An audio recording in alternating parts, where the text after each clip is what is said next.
If this law comes to pass, America will be an expansionist country in the style of large globalist oligarchic corporations with their mergers and acquisitions.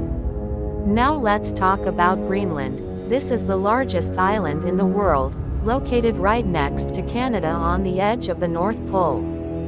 Greenland is a semi-autonomous region but is officially part of from Denmark. Greenland is back in the news for a reason. Donald Trump wants to buy it. Starting negotiations to buy Trump's Greenland perhaps would be very happy because he has wanted to buy Greenland for many years since his first presidential term. This bill could be the first step to realizing his intention, but why he wants to buy Greenland according to him the reason is to protect America's national security reasons. This claim may sound exaggerated, but let's look at Greenland to understand what he means. This island is very large, about a quarter the size of Brazil or two-thirds the size of India. On the map the size looks bigger because the polar areas are often exaggerated, but if you look at it from a globe, the size is more accurate. However, Greenland is still massive. Next, look at its location. Greenland is in the North Atlantic between North America and Europe, right between Washington and Moscow. Just think about a direct flight from Moscow to Washington that passes over the North Pole. Greenland is located on this flight path about halfway that way. This makes its position very strategic for defense.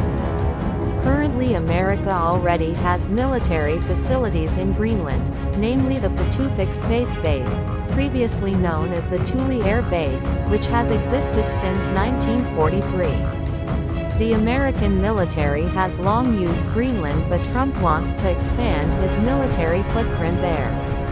This is security argument and one of the reasons why Trump wants to buy Greenland. Another reason is the economic reason. Greenland is only inhabited by 57,000 people. Imagine that a land larger than Mexico is only inhabited by 57,000 people. Think about all the mineral resources there.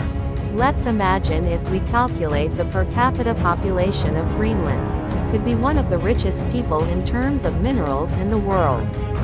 However, due to a labor shortage, these minerals are left untouched, just waiting to be exploited, which is what Trump probably feels. He wants to buy Greenland and deploy the American military and mining companies to the island. His Republican Party colleagues want to help him make this happen, therefore they propose the Make Greenland Great Again Act.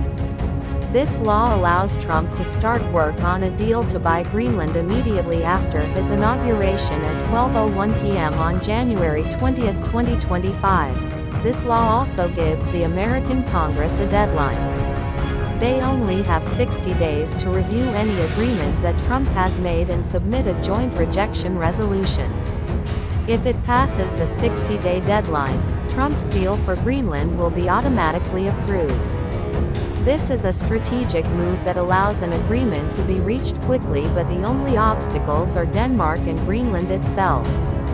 America has tried to buy Greenland, previously in 1867, in 1910 and finally in 1946, but Denmark refused all three. Denmark did sell other territories to America, the most famous of which was Denmark's sale of the West Indies in 1917, the territory now known as the American Virgin Islands. Denmark sold it for $2 million in 1917, or around $600 million today if according to inflation per day, but the current situation is different. The era of colonialism has ended.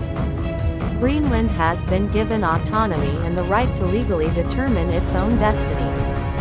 This island is free to choose its own independence through a referendum. So for Denmark, Greenland is no longer theirs to sell. Greenland's prime minister is open to talking to Trump now, even wants to cooperate in mineral extraction and increasing trade. Music now. Are Greenlanders interested in being in American territory, or do they not care? They don't care about what Donald Trump says or the law proposed by the American Congress. But friends, if it's like this, it would be like Indonesia to acquire East Timor, Papua New Guinea, Sarawak and Brunei so that they can be united again as part of the archipelago. Music. Peace. Foreign.